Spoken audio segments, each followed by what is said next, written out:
mari kita memulai acara kita pada hari ini. Yang saya hormati Ibu Kepala Sekolah SD Negeri 075026 Aloa. Yang saya hormati Ibu calon guru anggota guru penggerak Ibu Feryani Zega. Yang saya hormati Bapak dan Ibu guru yang berkenan hadir pada kesempatan hari ini. Sebelumnya, saya ingin menyapa kita semua dalam bahasa daerah Nias kita, Yahowu. Merdeka. Merdeka. Baik, terima kasih. Baik Bapak Ibu, sekarang kita akan mengadakan diseminasi sosial secara khusus yang akan dipandu oleh calon ibu penggerak Ibu Feryani Zega. Dan dengan demikian ada beberapa rangkaian acara yang akan kita laksanakan, yaitu yang pertama, kata pengantar dari pembawa acara, yaitu saya sendiri.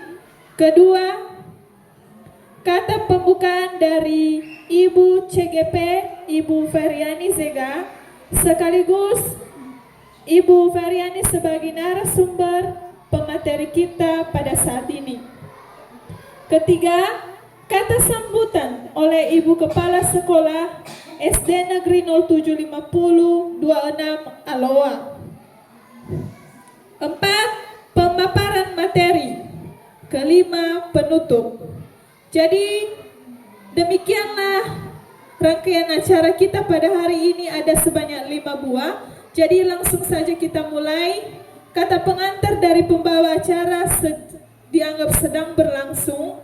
Yang kedua, kata pembukaan dari Ibu CGP, Ibu Feryani Zega, sekaligus pembawa materi pada hari ini. Kepada Ibu dipersilakan. Baik, terima kasih waktu dan kesempatan yang telah diberikan kepada kami. Yang saya hormati Ibu Kepala Sekolah, yang saya hormati Bapak dan Ibu Guru yang berkenan hadir di ruangan yang sangat sederhana ini.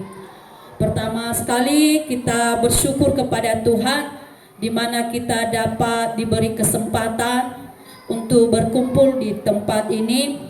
Sebelumnya kami akan memperkenalkan diri kami. Saya adalah calon guru penggerak dari SD Negeri 075026 Aloa, Kecamatan Tuhemberua, Kabupaten Nias Utara, atas nama Feryani Zega SPD. Pertama sekali pada kesempatan ini kami menyampaikan bahwa saat ini kami sedang mengikuti pendidikan guru penggerak dan melalui aksi nyata asimilasi budaya positif. Pada saat ini kami akan melakukan menyebarkan pemahaman dan pengalaman penerapan budaya positif di lingkungan sekolah kita ini. Untuk itu Bapak Ibu, marilah kita berkolaborasi bersama demi terwujudnya kegiatan kita yang akan kita laksanakan pada saat ini. Dan semoga kegiatan kita ini mampu meningkatkan pemahaman kita seluruh Bapak Ibu guru tentang budaya positif sehingga dapat kita terapkan di sekolah tercinta kita ini.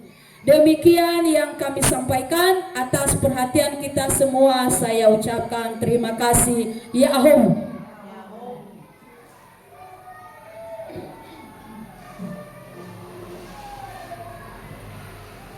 Baik, masuk kita pada acara ketiga, yaitu kata sambutan oleh Ibu Kepala Sekolah SD Negeri 075026 Aloa. Pada Ibu kami perkenankan.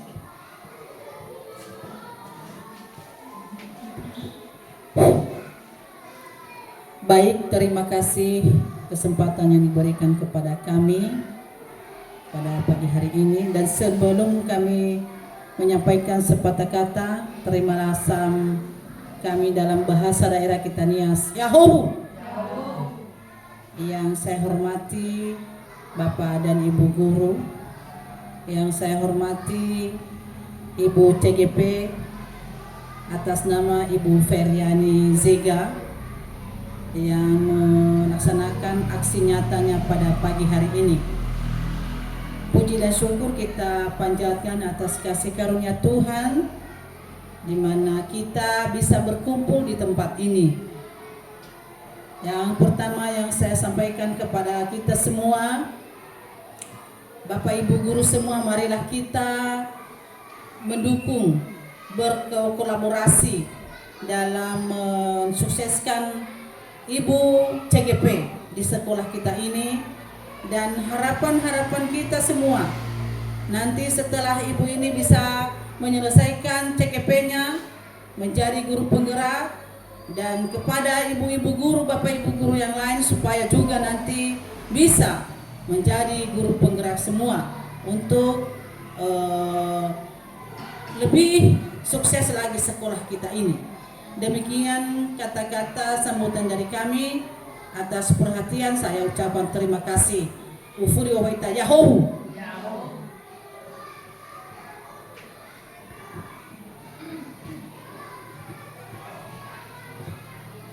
Masuk kita pada acara keempat, yaitu pemaparan materi. Baik Bapak Ibu, sebelum masuk kita di pemaparan materi, sekarang kita dulu melakukan ice breaking untuk menggerakkan badan kita. Dipersilakan Bapak Ibu di depan dulu.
Baik Bapak Ibu, sekarang kami akan presentasi mengenai pemahaman dan pengalaman penerapan budaya positif. Adapun dari tujuan kegiatan kita pada saat ini, yang pertama Bapak Ibu, Apa itu budaya positif? Budaya positif merupakan perwujudan dari nilai-nilai kebajikan atau keyakinan universal yang kita terapkan di sekolah. Jadi budaya positif ini Bapak Ibu merupakan kebiasaan-kebiasaan yang baik yang mendatangkan manfaat, yang bermanfaat bagi kita sebagai pendidik dan bermanfaat bagi peserta didik kita. Di sini Bapak Ibu, di dalam penerapan budaya positif ini, seorang guru yang baik harus mampu memiliki kemampuan dalam menciptakan budaya positif di sekolah.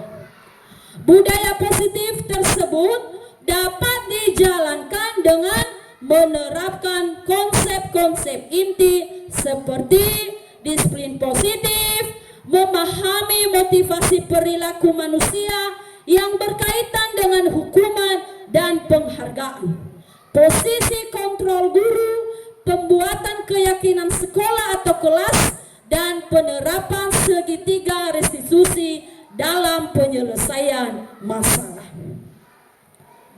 Adapun tujuan kegiatan kita pada saat ini Bapak Ibu, dengan terlaksanya kegiatan ini kita mampu berkolaborasi bersama seluruh warga sekolah beserta pemangku kepentingan lainnya, membangun budaya positif yang dapat mengembangkan karakter murid ke arah yang lebih baik.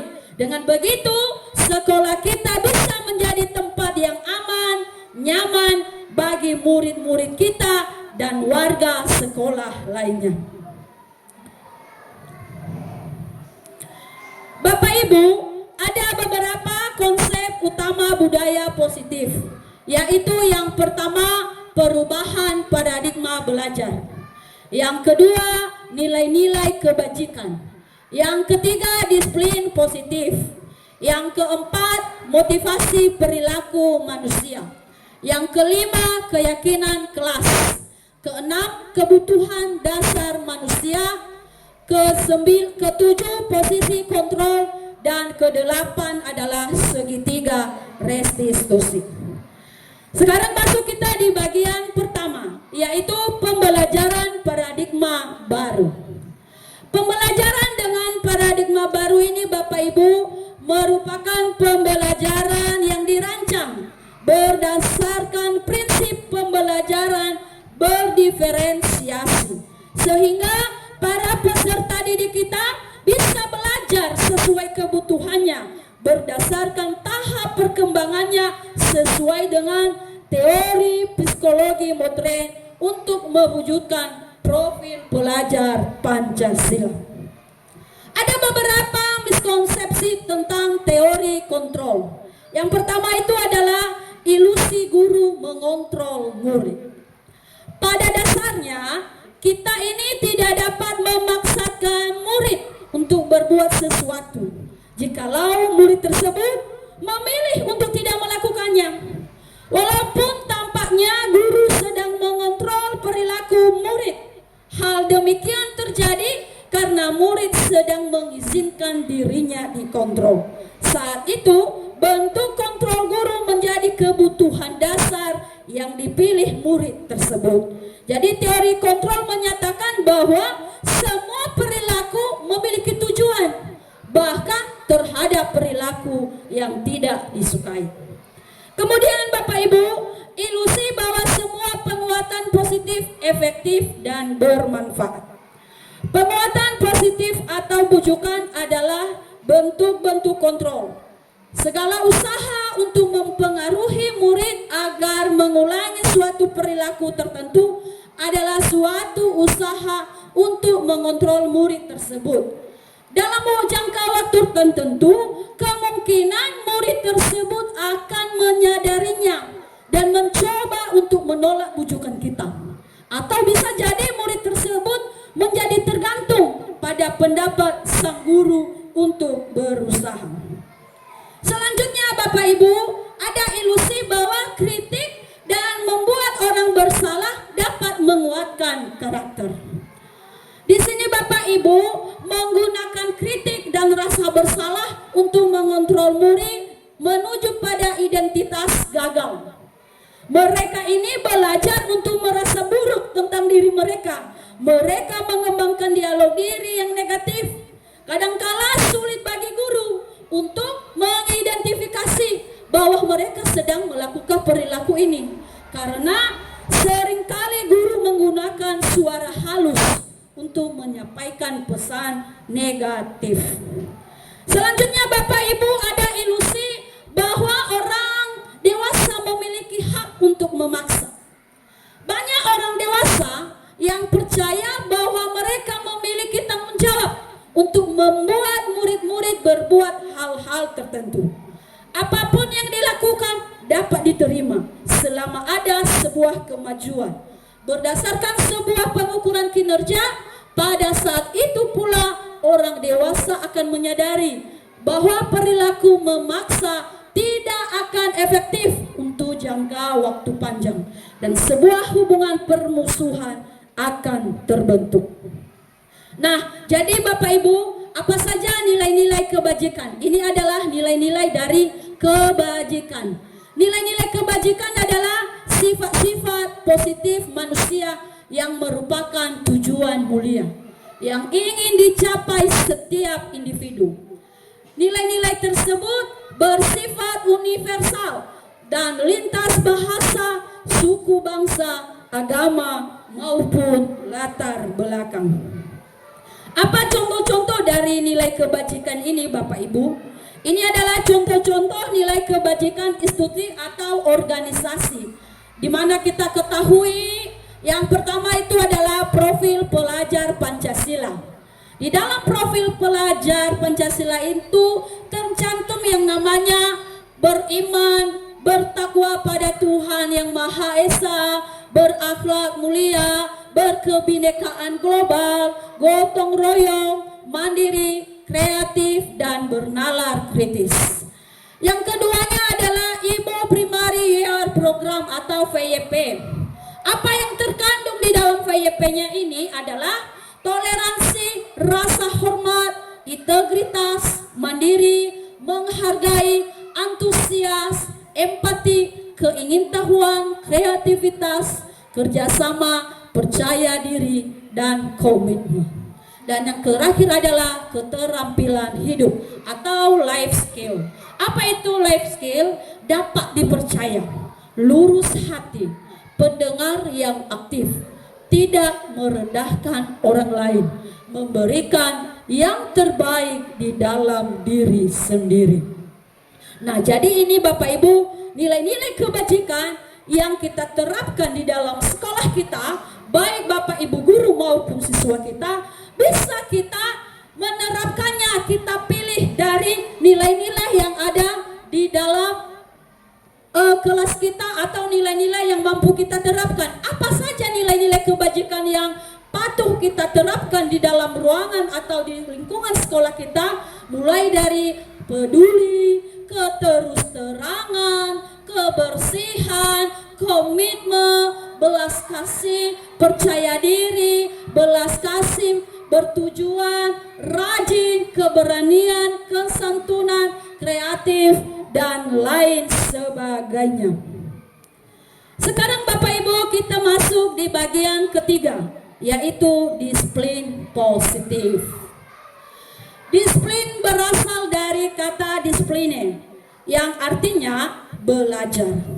Disiplin mengacu pada disiplin diri yang memiliki tanggung jawab terhadap apa yang dilakukannya berdasarkan nilai yang diyakini.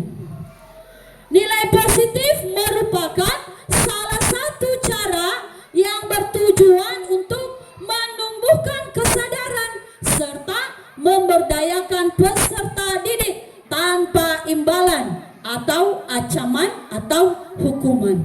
Jadi untuk menciptakan murid yang merdeka, syarat utamanya adalah harus disiplin. Disiplin yang kuat berasal dari motivasi internal. Jika kita tidak memilikinya, maka kita memerlukan pihak lain untuk mendisiplinkan kita. Jadi itu adalah namanya motivasi eksternal.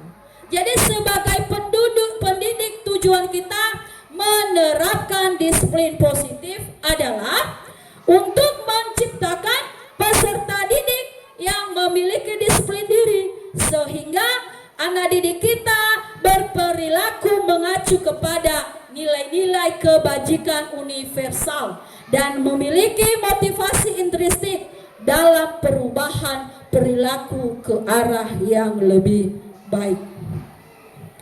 Selanjutnya Bapak Ibu, kita masuk di bagian keempat, yaitu motivasi perilaku manusia. Motivasi ini merupakan dorongan yang dimiliki seseorang yang dapat merangsang untuk dapat melakukan tindakan-tindakan atau sesuatu yang menjadi dasar atau alasan seseorang untuk berperilaku atau mencapai tujuan tertentu. Jadi ini ada motivasi eksternalnya dan ada motivasi internalnya. Bagaimana motivasi perilaku manusia ini Bapak Ibu? Yang pertama, motivasi ekstrinsik atau eksternal. Apa itu motivasi perilakunya? Yaitu untuk menghindari ketidaknyamanan atau hukuman. Selanjutnya, untuk mendapatkan imbalan atau penghargaan dari orang lain. Jadi itu adalah kenapa siswa kita melakukan sesuatu hal. Sebenarnya dari eksternal atau motivasi eksternalnya ada dua, yaitu untuk menghindari ketidaknyamanan, hukuman. Contohnya Bapak Ibu, kalau kita sering terlambat, kita sering datang lebih cepat, lebih awal ke sekolah. Kenapa? Untuk menghindari ketidaknyamanan. Yang mungkin kita merasa tidak nyaman ya kalau kita sering terlambat seperti itu. Demikian juga anak didik kita. Contohnya anak didik kita cepat-cepat sampai di sekolah. Bahkan ketika dia mendengar lonceng dari sana, dia berlari-lari. Apa motivasinya? Yaitu untuk menghindari ketidaknyamanan atau untuk menghindari hukuman. Itu adalah motivasi eksternal. Dan selanjutnya motivasi yang keduanya adalah untuk mendapatkan imbalan atau penghargaan dari orang lain. Sering sekali kita memberikan penghargaan. Oh, tepuk tangan untuk si A dulu. Itu namanya penghargaan. Atau kita juga tidak pernah, kadang kita pernah memberikan penghargaan atau berupa hadiah yang bisa memotivasi anak didik kita itu untuk melakukan sesuatu. Itu adalah motivasi dari eksternal. Selanjutnya ada juga motivasi dari internal atau intrinsik. Apa itu motivasinya? Untuk menjadi orang yang mereka inginkan dan menghargai diri sendiri dengan nilai-nilai yang mereka percaya. Jadi motivasi ini internal itu dari dalam, dari diri mereka sendiri, kesadaran mereka sendiri, sehingga mereka mampu menghargai diri mereka sendiri, tidak mengharapkan penghargaan atau untuk menghindari ketidaknyamanan. Itu adalah motivasi dari perilaku manusia Bapak Ibu. Selanjutnya Bapak Ibu, ada beberapa juga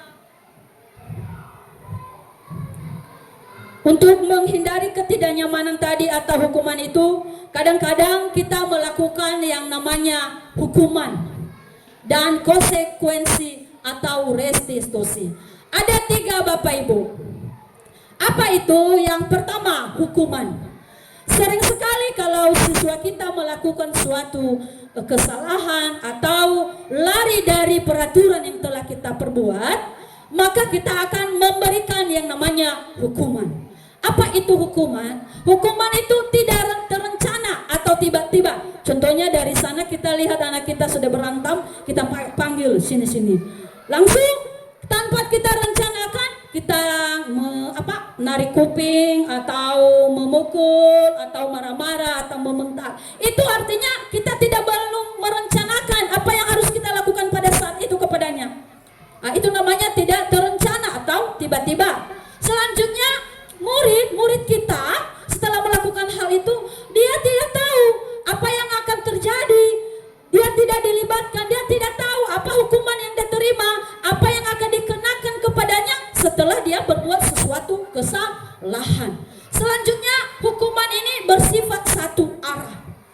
Bersifat satu arah artinya arah yaitu menghukum. Selesai hukuman sudah selesai. Selanjutnya hukuman ini berupa hukuman fisik atau psikis. Seperti yang saya katakan tadi, mungkin kita akan memukulnya dengan tangan kita, mencewernya, atau juga kita akan memberikan hukuman kamu berdiri di sini, atau kamu tahu berdiri di lapangan upacara, atau kamu cuci WC. Nah, itu namanya hukuman psikis. Jadi itu dalam bentuk kegiatan yang kita lakukan itu kita sudah melakukan yang namanya hukuman. Selanjutnya konsekuensi. Di sini konsekuensi ini dia bersifat netral.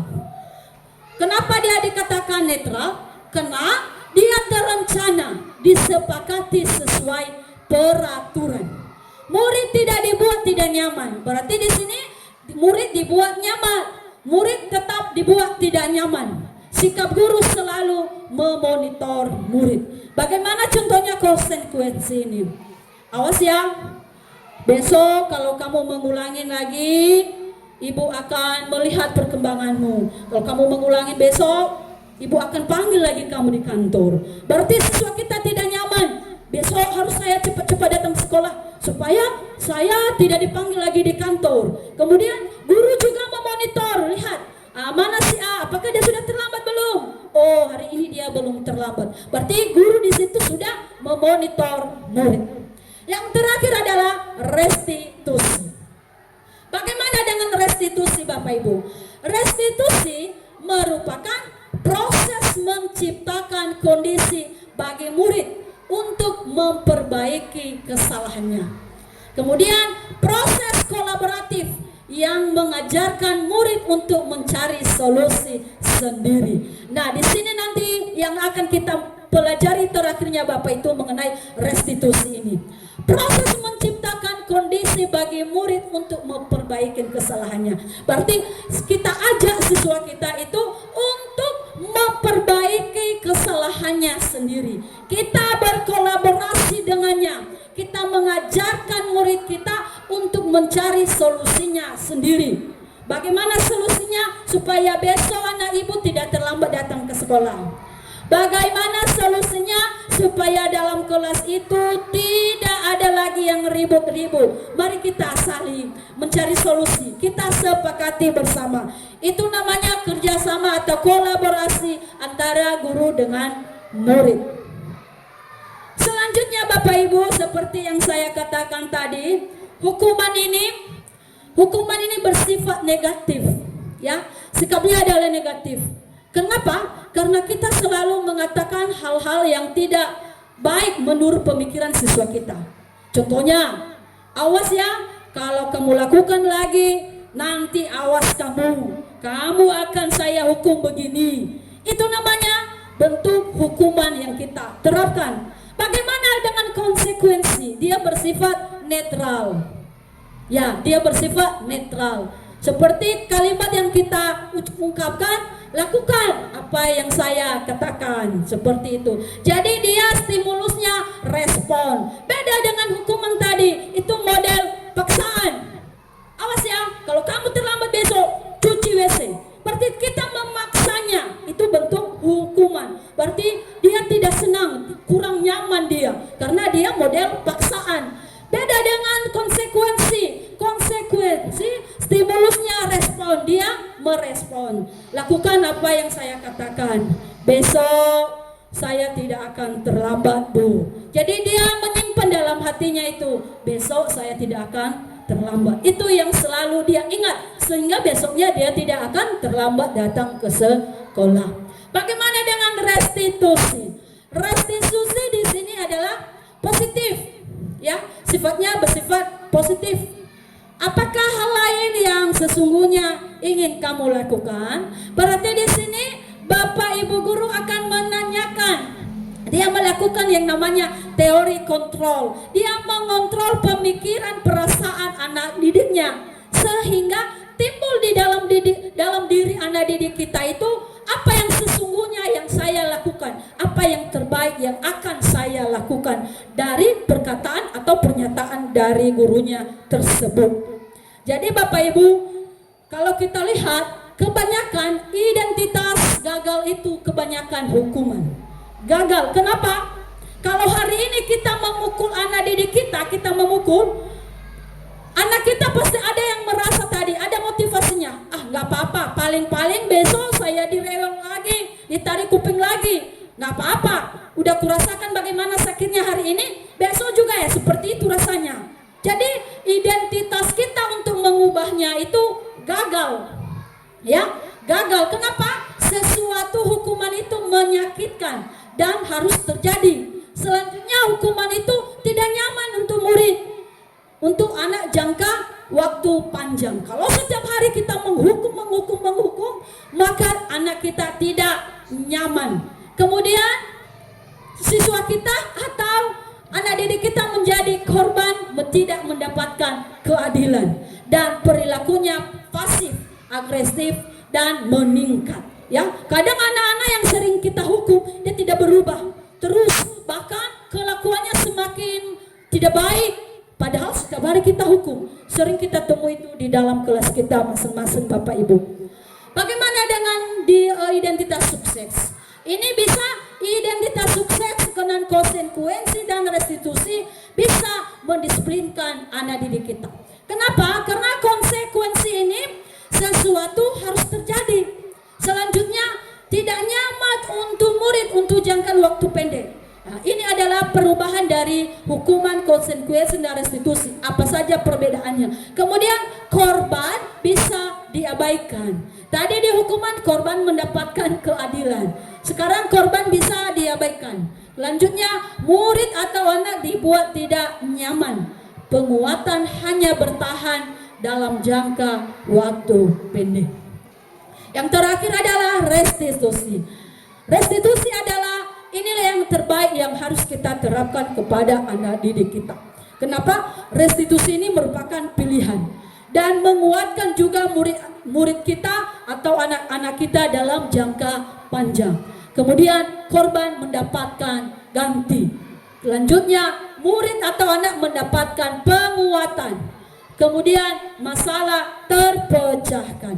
Jadi Bapak Ibu, restitusi ini adalah proses kolaboratif yang mengajarkan murid untuk mencari solusi untuk masalah dan membantu murid berpikir tentang orang seperti apa yang mereka inginkan dan bagaimana harus memperlakukan orang lain. Jadi restitusi ini adalah sikap atau pernyataan yang baik yang harus kita lakukan kepada anak didik kita.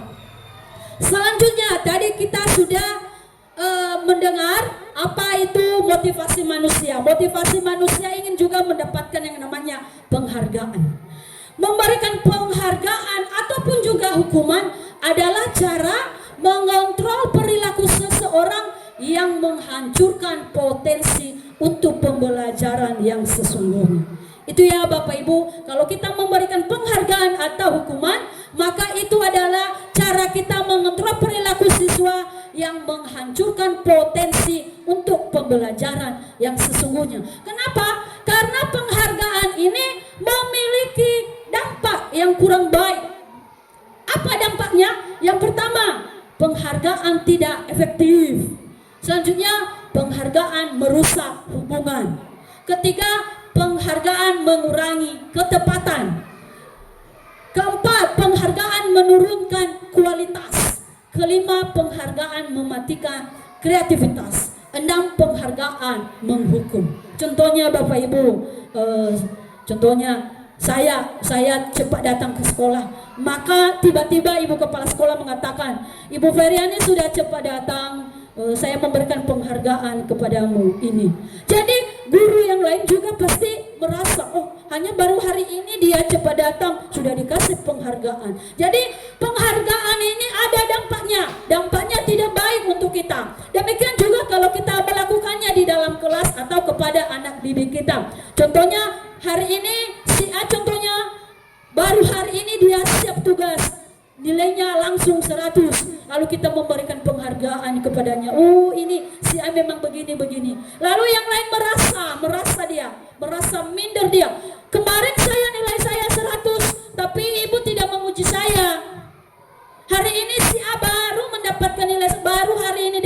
mengerjakan tugas, tapi ibu sudah memberikan penghargaan kepadanya, ibu memberikan hadiah kepadanya. Itu ibu guru itu tidak adil. Makanya penghargaan ini memiliki dampak yang kurang baik.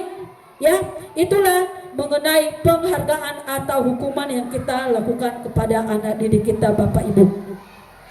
Selanjutnya Bapak Ibu, kita masuk ke keyakinan sekolah atau keyakinan kelas.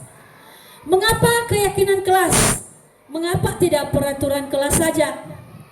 Ini adalah pertanyaan-pertanyaan yang mungkin timbul di dalam diri kita. Contohnya, mengapa kita harus menggunakan helm ketika mengendarai kendaraan Bapak Ibu?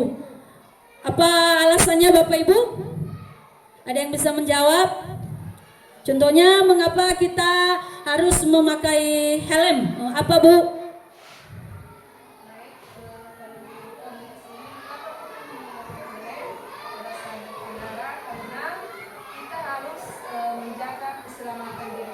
Iya, untuk menjaga keselamatan diri kita. Selanjutnya, contohnya lagi, kenapa kita harus memakai masker atau mencuci tangan? Itu juga untuk kesehatan kita. Jadi nilai-nilai keselamatan atau nilai-nilai kesehatan inilah yang disebut suatu keyakinan. Kita yakin ketika kita mengendarai sepeda motor dengan memakai helm, berarti kita yakin kita akan selamat. Dengan kita memakai masker dan mencuci tangan, kita yakin bahwa kita sudah menjaga kebersihan kita. Itulah yang disebut dengan keyakinan. Keyakinan sekolah atau keyakinan kelas ini adalah nilai-nilai kebajikan universal yang disepakati secara tersirat dan tersurat, lepas dari latar belakang, suku, negara, bahasa maupun agama. Nah, bagaimana cara pembentukan keyakinan kelas ini Bapak Ibu? Pembentukan keyakinan kelas yang pertama, dia bersifat kuantitatif. Kemudian berupa pernyataan universal, dibuat dalam pernyataan positif, artinya dibuat dengan kata-kata yang positif. Kita membuat pernyataan ini antara siswa dengan guru. Kemudian sedikit saja agar mudah diingat, jangan terlalu banyak, tidak sampai berlebar-lebar, tetapi dia sedikit saja. Kenapa sedikit? Biar terus diingat-ingat dan dilaksanakan oleh peserta didik kita, dan disesuaikan dengan kondisi kelas atau sekolah sehingga mudah untuk diterapkan. Semua warga sekolah atau warga kelas dilibatkan saat membuat keyakinan kelas. Jadi begitulah cara pembentukan keyakinan kelas. Apa peran Bapak Ibu guru di sini dalam membuat keyakinan sekolah atau kelas? Di sini Bapak Ibu guru berperan dalam mewujudkan terbentuknya keyakinan sekolah atau kelas dengan adanya kesepakatan antara guru dan murid berupa pernyataan universal yang mudah diingat, dipahami, dan harus diterapkan dalam lingkungan sekolah. Selanjutnya Bapak Ibu, di sini kita berperan, kita ini Bapak Ibu guru masuk ke dalam kelas dan memberikan tujuan, apa arti kita melakukan keyakinan sekolah, dan semua warga sekolah akan memberikan keyakinannya satu-satu, dan kita ambil kesepakatan di antara yang banyak itu. Kita sepakati dengan membuat bahasa yang sederhana, yang mudah diingat dan dipahami. Selanjutnya diterapkan di lingkungan kelas atau di lingkungan sekolah. Selanjutnya Bapak Ibu, yang keenam adalah kebutuhan dasar manusia. Kebutuhan dasar manusia merupakan sesuatu yang kita lakukan untuk mendapatkan apa yang kita inginkan. Seluruh tindakan yang kita lakukan memiliki tujuan tertentu, dan semua usaha terbaik yang kita lakukan adalah rangka agar terpenuhi dengan baik. Apa itu kebutuhan dasar manusia Bapak Ibu? Yaitu kesenangan, cinta dan kasih sayang, kebebasan, penguasaan, dan bertahan hidup. Itulah kebutuhan kita sebagai manusia. Apa contoh dari kesenangan itu Bapak Ibu? Yaitu bermain, humor, antusiasme, tertawa. Itu adalah kesenangan. Kemudian kasih sayang dan rasa diterima. Rasa diterima, dipedulikan, berbagi, kerjasama, menjadi bagian dalam kelompok. Itu adalah kebutuhan manusia yang kedua. Yang ketiga adalah penguasaan. Apa itu penguasaan? Yaitu harga diri, keinginan untuk dianggap, memimpin, berprestasi, diakui, dan didengar.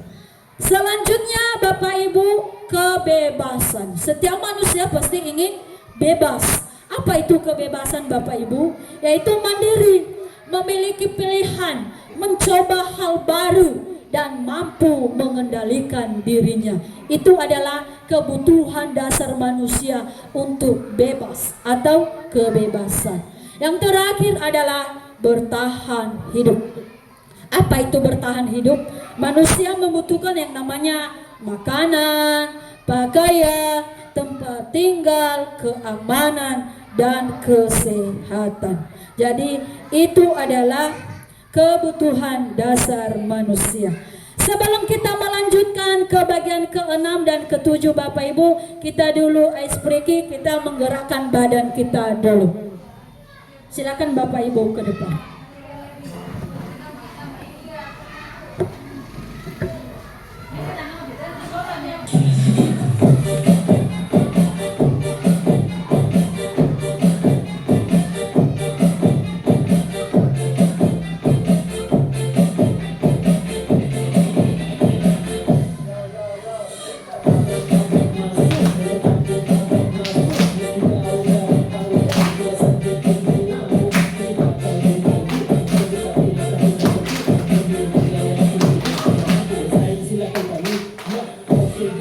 Oke gas, tambah 2 orang gas.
Oke gas, tambah 2 orang gas.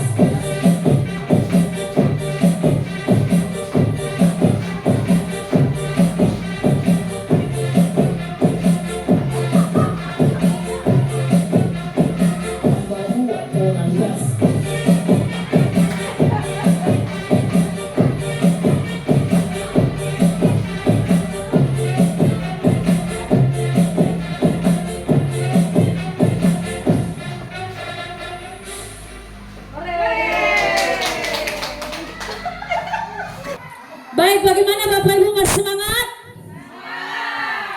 Sekali lagi dulu, bagaimana Bapak Ibu semangat? Merdeka! Merdeka! Baik Bapak Ibu, kita sekarang masuk di bagian ketujuh adalah posisi kontrol guru. Disinilah kita bagaimana kita menghadapi atau melakukan tindakan atau pernyataan kepada anak didik kita. Ada 5 posisi kontrol guru. Yang pertama Bapak Ibu adalah penghukum. Tadi sudah saya jelaskan bagaimana itu penghukum. Dia sifatnya bagaimana. Yang kedua, pembuat orang merasa bersalah. Ya, pembuat orang merasa bersalah. Yang ketiga, teman. Kita dianggap anak didik kita itu adalah teman. Dengan cara kita atau pernyataan kita atau cara kita menyelesaikan masalah dengan dia, maka anak kita itu menganggap kita adalah teman. Yang keempat itu adalah pemantau. Pemantau, kita memantau perilaku anak didik kita itu.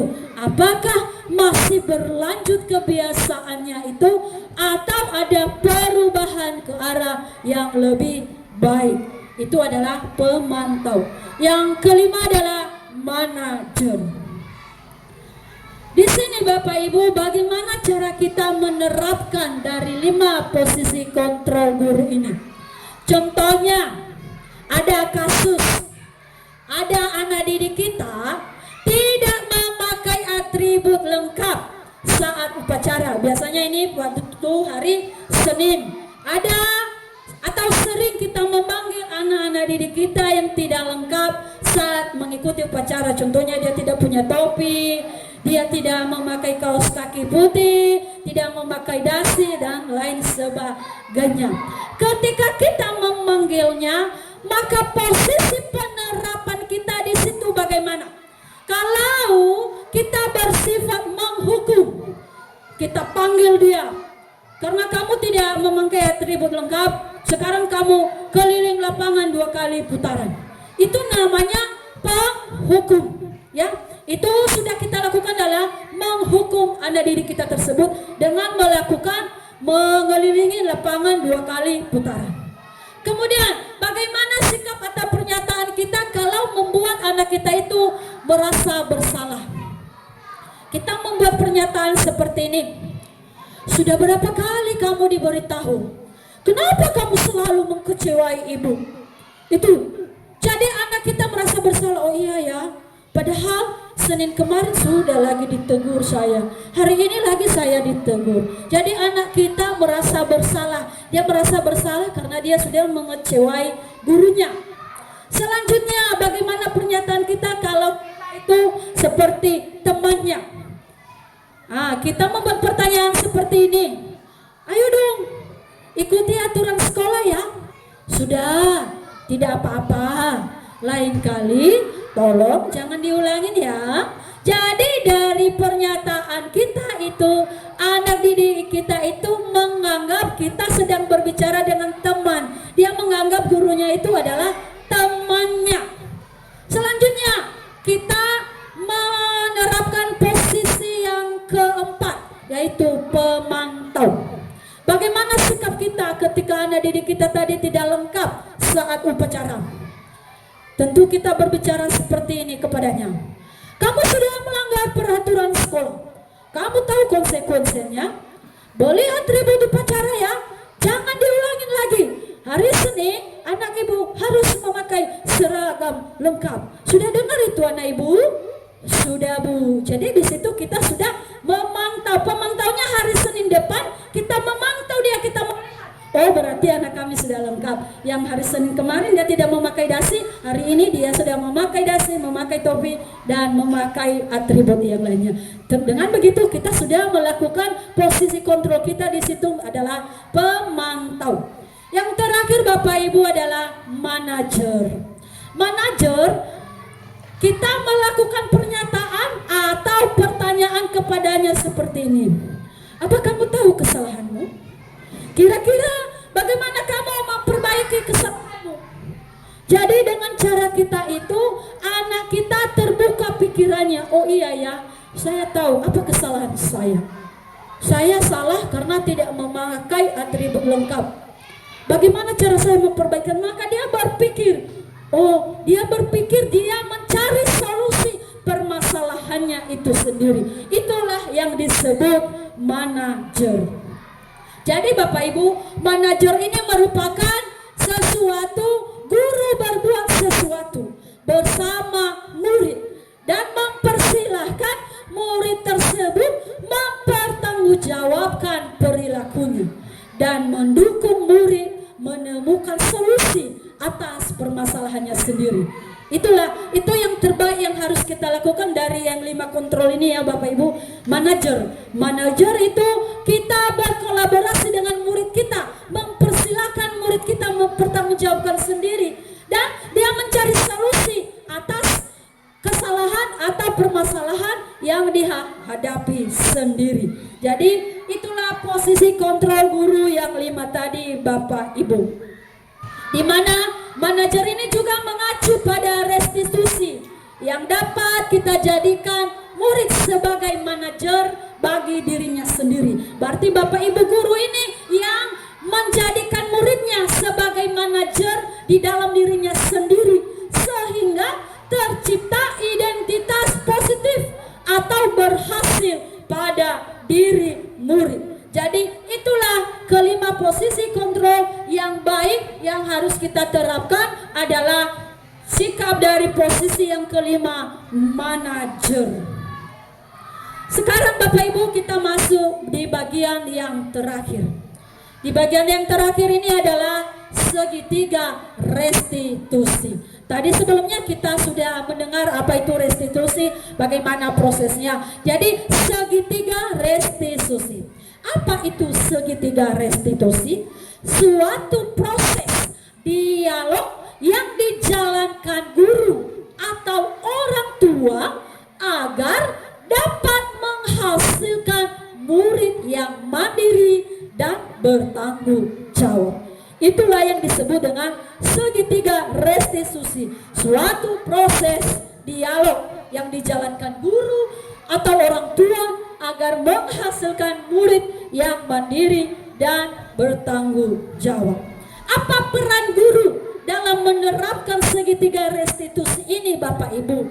Yaitu guru berperan sebagai manajer menggunakan segitiga restitusi dalam menyelesaikan masalah melalui 3 tahap, yaitu status, stabilkan identitas, kedua validasi tindakan yang salah, dan yang ketiga menanyakan keyakinan kelas.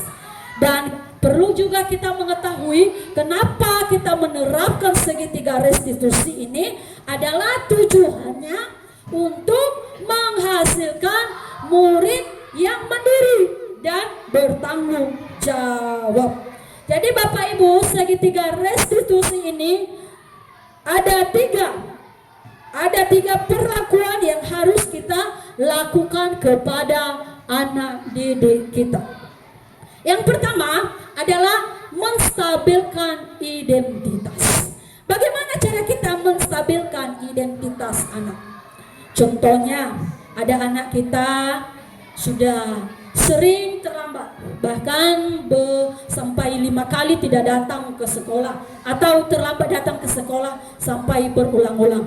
Yang pertama adalah bagaimana cara kita menstabilkan identitasnya. Yang perlu kita ketahui dulu bahwa menstabilkan identitas itu berdasarkan prinsip membuat kesalahan adalah bagian dari proses pembelajaran. Ya, itu yang perlu kita ketahui dulu bahwa prinsip membuat kesalahan adalah bagian dari proses pembelajaran. Kemudian menstabilkan identitas ini menggeser identitas gagal ke identitas sukses. Selanjutnya menstabilkan identitas ini jangan kita mengkritik murid yang sedang mengalami identitas gagal. Kalau anak kita itu sering terlambat, kita sudah menganggap kalau identitasnya itu gagal. Kalau anak kita berbuat ulah, berarti kita sudah mengetahui bahwa anak kita itu identitasnya gagal melakukan yang baik. Jadi kita Bapak Ibu guru di situ jangan kita mengkritik murid, ya, jangan kita mengkritik murid, tapi kita mencari solusi dilakukan yang namanya segitiga restitusi. Yang pertama kita lakukan kepada siswa tersebut adalah menstabilkan identitasnya. Selanjutnya, bagaimana kita membuat pertanyaan dalam menstabilkan identitas ini? Contohnya, pertanyaan yang kita buat kepada peserta didik kita, contohnya, membuat kesalahan itu hal yang wajar. Selanjutnya, kita membuat kata yang lain, contohnya, manusia tidak ada yang sempurna. Selanjutnya, kita membuat kalimat lain, contohnya, kita dapat memperbaiki masalah ini ya. Contohnya, dia sudah berantem si A dengan si B. Lalu kita menanyakan permasalahannya. Kadang-kadang kalau anak kita berantem, kita lihat dari sana mereka berantem, sini. Kita panggil langsung, kita pukul. Kenapa? Karena dia sudah melakukan kesalahan tanpa kita mempertanyakan dulu. Kita melakukan menstabilkan identitasnya dulu. Padahal kita sudah tahu bahwa identitasnya tadi gagal. Dia gagal melakukan yang baik. Buktinya dia berantem. Dia tidak menghargai temannya. Selanjutnya kita membuat pertanyaan lagi yang menggugah hatinya. Saya tidak menanyakan kesalahanmu, tetapi kita fokus ya, kita memperbaiki masalah ini. Itu pertanyaannya. Atau pertanyaannya seperti ini, apakah saat ini kamu tengah menjadi orang baik untuk dirimu sendiri? Mungkin dia berantem, oh iya bu, dia tadi yang duluan, tadi dia pukul saya, maka saya juga memukulnya, habisnya sering-sering dia pukul saya juga. Nah, jadi kita dulu menstabilkan identitasnya dengan membuat pertanyaan-pertanyaan yang barusan kami sebutkan tadi. Selanjutnya, bagaimana kita memvalidasi tindakannya yang salah? Yang pertama, perlu kita ketahui dulu, validasi tindakan yang salah ini bahwa prinsipnya setiap perilaku berupaya memenuhi suatu kebutuhan tertentu. Kita sudah ketahui tadi apa itu kebutuhan manusia, apakah itu penguasaan atau kebutuhan kesenangan. Mungkin dia tadi mengganggu kawannya itu membuat dia senang. Jadi kita harus mengetahui dulu kenapa dia melakukan tindakan itu. Apakah untuk memenuhi suatu kebutuhannya yang belum terpenuhi. Selanjutnya, dengan melakukan validasi tindakan yang salah, kita sudah menggeser dari inspirasi mulus respon menjadi proaktif. Artinya siswa kita menjadi aktif dari pernyataan atau pertanyaan-pertanyaan yang kita buat. Dari validasi tindakan yang salah ini lagi, anak didik kita mengenali dan mengakui bahwa kebutuhan anak kita ini memperbaiki hubungan dengan murid. Dia ingin memperbaiki hubungannya dengan guru atau dengan temannya yang lain. Apa contoh-contoh pertanyaan yang kita sampaikan kepada anak kita yang bermasalah? Contohnya, kamu bisa saja bertindak lebih gegabah lagi dari ini. Kamu melakukannya tanpa suatu alasan tertentu, atau kamu melakukannya karena mempertahankan sesuatu yang penting. Contohnya itu kalau anak kita memaki, oh makanya saya balas bu, dia tadi sudah memaki, dia memaki bapak saya marah, kenapa disebut-sebutkannya bapak saya, padahal bapak saya saat ini sedang kerja di laut, saya marah bu. Jadi kita tanyakan, kamu melakukannya karena mempertahankan sesuatu yang penting, makanya dia mungkin melakukan itu karena dia mempertahankan, jangan disebut-sebut atau dibawa-bawakan nama orang tuanya. Yang keempat, mungkin kamu bisa mempelajari suatu perilaku baru yang lebih efektif. Bersediakah kamu memperbaikinya? Nah, ketika kita mengucap seperti ini, bersediakah kamu memperbaikinya? Artinya nurani anak didik kita itu mulai berpikir, oh yang dikatakan guru saya ini benar ya, berarti saya berusaha memperbaikinya. Dia berusaha untuk mencari solusi dari permasalahan yang dia hadapi. Selanjutnya kita menanyakan keyakinan. Tadi sebelumnya kita sudah mengetahui apa itu keyakinan kelas, kesepakatan yang dibuat antara guru dengan siswa di dalam kelas. Dan keyakinan kelas itu diterapkan dan dilakukan dan dilaksanakan, tidak perlu dilanggar. Jadi kita akan memunculkan pertanyaan-pertanyaan bermakna untuk memunculkan motivasi anak instruksi tadi sudah ketahui bahwa kesadaran dalam diri sendiri, bukan karena paksaan, bukan karena hukuman atau penghargaan. Selanjutnya, menanyakan keyakinan ini mampu kita mengaitkan keyakinannya dengan tindakan yang salah. Contohnya Bapak Ibu, anak didik kita sudah berkelahi, lalu kita mengaitkan dengan keyakinannya. Menurut kamu berkelahi itu sudah sesuai dengan keyakinan kelas kita? Tidak, Bu. Lalu menurut kamu keyakinan kelas apa yang sudah kamu langgar? Saling menghargai, Bu. Oh, berarti berkelahi itu tidak menghargai teman ya? Iya, Bu. Baik. Setiap orang juga berbuat kesalahan. Tidak ada manusia yang tidak pernah bersalah. Ibu juga sudah pernah bersalah. Jadi kita selesaikan permasalahannya. Kenapa tadi? Apa alasannya kenapa kamu berkelahi? Dia yang duluan, Bu, seperti ini. Lalu bagaimana kamu perbaikinya? Saya minta maaf, Bu. Saya berjanji tidak akan mengulanginya lagi.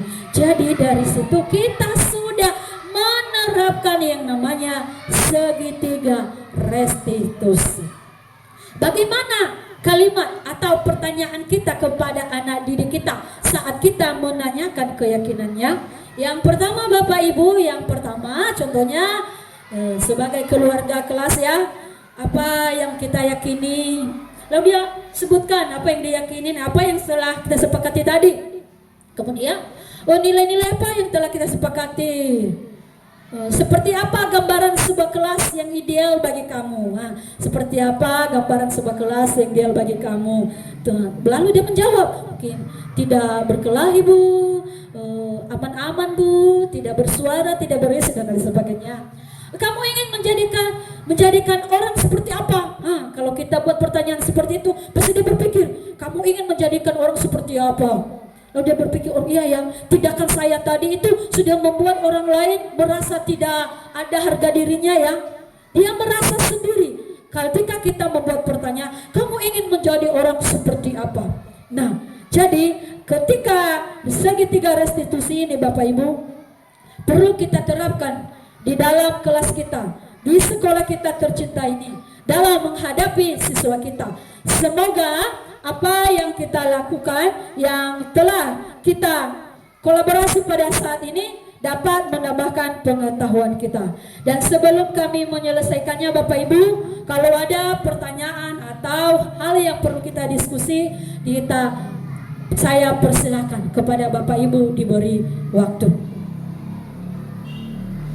Ya, kepada Ibu Yusnida. Baik, terima kasih kesempatan yang diberikan kepada kami. Terlebih dahulu kami mengucapkan terima kasih kepada Ibu calon guru penggerak, Ibu Feryani Zega, atas penyampaian materi tentang budaya positif. Semoga apa yang telah disampaikan oleh Ibu dapat kita terapkan di lingkungan sekolah kita. Baik, di sini ada sedikit pertanyaan terkait dengan materi yang telah Ibu sampaikan tadi. Jadi mungkin ini sering kita temui Bapak dan Ibu guru di dalam kelas. Salah satu contohnya di mana siswa-siswi kita misalnya di dalam kelas terjadi keributan atau pertengkaran antar teman. Nah, tadi Ibu telah menjelaskan bagaimana seorang guru menyelesaikan permasalahan kepada murid yang melakukan suatu kesalahan.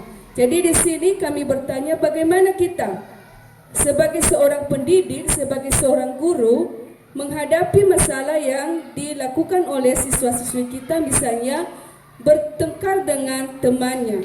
Begitu saja ada pertanyaan dari kami. Terima kasih.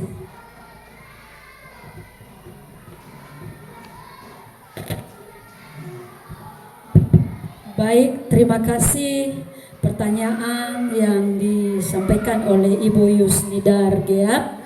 Kami di sini mencoba menjawab pertanyaan di mana apa perkara yang telah disampaikan oleh Ibu Yusnidar tadi, inilah masalah yang sering kita temui di dalam kelas kita masing-masing Bapak Ibu. Jadi yang kita lakukan adalah melakukan yang namanya segitiga restitusi. Itu yang kita lakukan untuk menyelesaikan permasalahan. Yang pertama dulu kita lakukan adalah kita melaksanakan yang namanya validasi tindakan yang salah. Atau yang pertama, menstabilkan identitas. Menstabilkan identitas. Bagaimana cara kita menstabilkan identitas? Yang pertama, ketika mungkin mereka sedang berkelahi di dalam kelas, lalu kita panggil, Bu, ada yang berkelahi, kita panggil di kantor. Nah, tadi kenapa kamu? Buat saya Ibu dengar ini. Ibu dengar tadi kamu sudah bertengkar ya sama si B. Lalu si A menjawab, iya Bu. Oh, mungkin ada alasanmu ya kenapa kamu melakukan hal seperti itu. Iya Bu, saya marah sama si A karena dia mencontek PR saya. Contohnya, dia sudah mencontek PR saya, padahal saya capek-capek mengerjakan enak-enak dan nyontek. Makanya saya marah. Oh, lalu apa yang kamu lakukan ketika kamu marah itu? Iyalah Bu, saya melabrak dia. Saya memukul meja di depannya. Oh, itu ya. Setiap orang akan berbuat hal seperti itu. Itu kita melakukan validasi tindakan yang salah. Setiap orang pasti melakukan seperti itu. Ibu juga bersyukur tidak melakukan tindakan yang lebih parah dari itu. Contohnya kamu sampai meninjunya. Ya, jadi kamu sudah melakukan tindakan yang tidak sampai memberatkan padanya atau sampai dia cedera. Iya Bu. Terus kita melakukan pertanyaan yang kedua kepadanya, menanyakan keyakinan kelasnya. Menurut kamu, apakah bertengkar itu, berkelahi itu sudah sesuai dengan keyakinan kelas kita? Keyakinan kelas yang sudah kita sepakati? Tidak Bu. Lalu keyakinan kelas apa yang sudah kamu langgar? Menghargai teman Bu. Oh iya, jadi menghargai teman. Jadi karena kamu sudah tahu bahwa kamu sudah melanggar keyakinan kelas kita, apakah kamu bersedia memperbaiki masalah ini? Lalu dia menjawab, bersedia Bu. Terus apa yang kamu lakukan? Ketika si B lagi mengganggumu atau menyontek PR-mu, lalu dia menjawab seperti ini, kalau dia menyontek lagi Bu, saya akan melaporkan kepada guru. Saya langsung melapor kepada ibu dan tidak melakukan tindakan sendiri atau main hakim sendiri. Oh, bagus. Jadi itu tindakan yang baik yang nak. Sekarang anak ibu jangan meneruskan lagi pertengkarannya. Anak ibu silakan masuk ke kelas. Jadi itulah tindakan kita melakukan yang namanya segitiga restitusi. Kita menstabilkan dulu identitasnya karena dia gagal tadi untuk menghargai temannya. Lalu kita menstabilkan identitasnya itu. Selanjutnya kita memvalidasi apa tindakannya yang salah. Kita menanyakan apa kesalahannya. Oh ini. Kemudian menanyakan keyakinan kelas tadi, kesepakatan kita di dalam kelas tadi.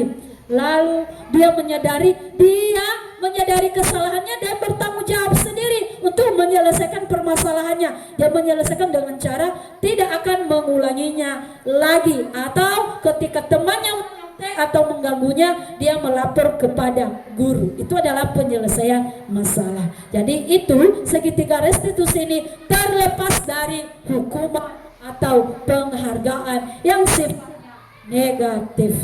Sampai di situ saja. Kalau ada lagi pertanyaan dari Bapak Ibu dipersilahkan.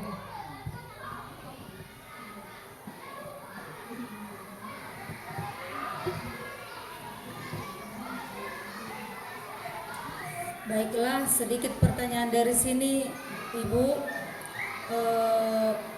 Tadi dibahas tentang 5 posisi kontrol guru. Di sini yang menjadi pertanyaan, dari 5 posisi kontrol guru itu manakah posisi yang terbaik yang harus kita lakukan? Itu saja. Baik, terima kasih pertanyaan dari Ibu Ersilaban. Pertanyaan yang tadi adalah ada kelima tadi posisi kontrol guru yang sudah kita ketahui bersama, dan mana posisi kontrol guru yang terbaik yang kita terapkan. Jadi kami menjawab dari sini Bapak Ibu, posisi kontrol yang terbaik yang kita lakukan adalah manajer. Di mana manajer ini membuat siswa kita sadar sendiri, mandiri sendiri, dan bertanggung jawab sendiri menyelesaikan permasalahannya sendiri. Dengan kita membuat pertanyaan-pertanyaan seperti, apakah kamu tahu kesalahanmu? Kira-kira bagaimana cara kamu memperbaiki kesalahanmu?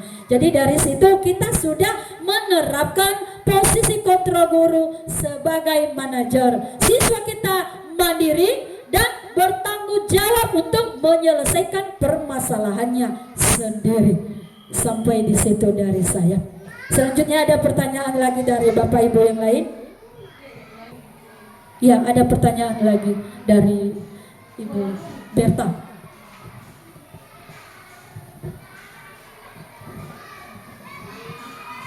Baik, terima kasih kesempatan yang telah diberikan. Pertanyaan saya dari sini Bu, tadi Ibu telah menjelaskan tentang penghargaan kepada salah seorang siswa.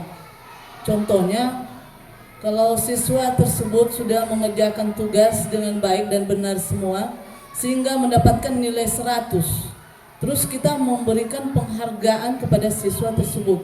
Tapi Ibu bilang tadi, kalau penghargaan itu kurang baik untuk diberikan kepada siswa, karena cuman sekali itu dia mendapatkan nilai yang 100. Terus pertanyaan saya, bagaimana penghargaan yang sebenarnya yang baik untuk kita lakukan kepada siswa, supaya siswa tersebut bertambah minat untuk belajar dan semakin semangat untuk menerima pelajaran yang kita sampaikan dalam kelas. Terima kasih ya Om. Baik, terima kasih pertanyaan yang disampaikan oleh Ibu Berta Zaid, yaitu mengenai penghargaan ini. Tadi sudah saya jelaskan bahwa penghargaan itu sifatnya kurang baik ya, kurang baik. Kenapa saya katakan tadi bahwa penghargaan itu kurang baik? Karena penghargaan ini tidak efektif dan kadang penghargaan merusak hubungan. Ada kadangkala kita juga pasti ada namanya berkecil hati ya. Contohnya hari ini saya membuat pertanyaan dalam kelas. Siapa yang bisa menjawab pertanyaan saya berikan 1 buku. Itu kan mereka penghargaan. Lalu siapnya, saya Bu. Dia jawab, oke, terima kasih hadiahmu. Yang lain merasa mungkin besoknya saya membuat pertanyaan tetapi saya tidak memberikan penghargaan. Loh, kemarin ada pertanyaan Ibu dikasihnya hadiah ketika bisa dijawab. Hari ini saya menjawab pertanyaan dari Ibu tidak kasih apa-apa. Jadi siswa kita itu merasa dia merusak hubungannya. Berarti Ibu ini pilih-pilih kasih ya. Seperti itu. Pasti kita juga seperti itu ya. Kita manusia tadi. Ada kebutuhan kita tadi ya. Seperti yang ada 5 kebutuhan kita. Mungkin kita tidak senang, kesenangan kita tidak terpenuhi. Sehingga pernah ada itu anak-anak, pernah saya melakukan itu waktu saya di Liga Bening. Ketika ada anak yang tidak bisa membaca, saya memberikan hadiah kepadanya. Mungkin yang satu ini, 1 minggu yang lalu dia sudah bisa membaca, tapi saya memberikan apa-apa. Mungkin saya lupa, saya tidak memberikan apa-apa. Tapi pada minggu ini, ada si ini, dia bisa menjawab, dia bisa membaca. Saya apresiasi dia dengan memberikan dia hadiah. Lalu besoknya, dia bilang sama saya, Bu, hadiah yang Ibu kasih kemarin itu bukunya sudah disobek si B. Kenapa disobek? Nah, nggak tahu Bu. Katanya nggak sengaja sih. Katanya nggak sengaja, dipikirnya buku bagus. Padahal mungkin perasaannya lah yang membuat dia seperti itu. Mungkin dia tidak senang. Ya, jadi penghargaan ini kadang mengurangi atau merusak hubungan. Setidaknya kita bersifat netral. Penghargaan itu tidak selamanya, ini ya, penghargaan itu tidak selamanya menjadi suatu motivasi. Karena tadi motivasinya ada yang motivasi eksternal dan ada yang motivasi internal. Jadi sampai di situ saja penjelasan dari kami. Kalau ada tambahan jawaban juga dari Bapak Ibu guru yang lain dipersilakan. Bagaimana Ibu? Baik, terima kasih Ibu. Sekarang kita akan mengakhiri pertemuan kita saat ini, yang itu bagian penutup. Jadi Bapak Ibu, penanganan kasus yang dilakukan guru dengan menggunakan pendekatan segitiga restitusi, diharapkan guru dapat memposisikan dirinya sebagai manajer. Jadi Bapak Ibu, kita diharapkan sebagai guru ini, kita sebagai manajer dengan mengajukan pertanyaan-pertanyaan bermakna yang membuat murid menjadi lebih mandiri, percaya diri, bertanggung jawab, serta menemukan solusi permasalahannya sendiri. Jadi Bapak Ibu, tentu segitiga restitusi ini atau budaya positif ini tidak akan tercipta kalau kita tidak bekerja sama. Jadi yang penting dalam menciptakan budaya positif adalah kolaborasi di antara warga sekolah dengan orang tua murid, agar budaya positif ini nyaman dilakukan di kelas atau di sekolah saja, namun juga di rumah, agar menjadi suatu kebiasaan saat berada di lingkungan sekolah ataupun di lingkungan manapun. Sekian saja yang kami sampaikan pada saat ini. Atas perhatian kita semua, saya ucapkan terima kasih. Salam guru penggerak. Bergerak, tergerak, menggerakkan. Baik, itu saja untuk materi yang disampaikan oleh calon ibu penggerak pada hari ini. Jadi acara selanjutnya yaitu acara yang terakhir, yaitu penutup. Kami mengucapkan terima kasih atas kesempatan Bapak Ibu yang berkenan hadir pada acara diseminasi sosial pada hari ini, dan kami memberikan semangat kepada calon ibu penggerak. Semoga tetap sukses dalam menjalankan tugas sebagai calon guru penggerak, dan hingga nanti suatu ketika menjadi guru penggerak yang menjadi teladan. Terima kasih untuk waktu hari ini. Jika ada kesalahan, mohon maaf untuk dimaklumi.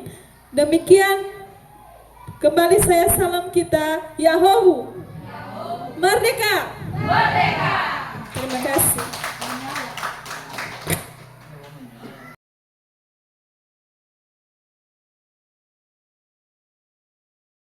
Anak-anak ibu, selamat pagi semuanya.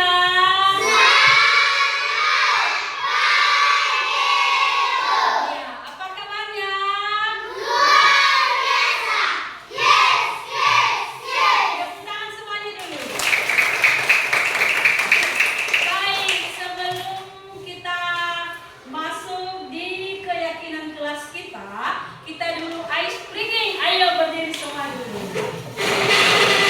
Sudah? Nah begini, kalau ibu bilang nanti Marina, ini dipegang pipi Marina, terus menari tangannya seperti ini, dan ini di atas dan menari. Jadi seperti ini,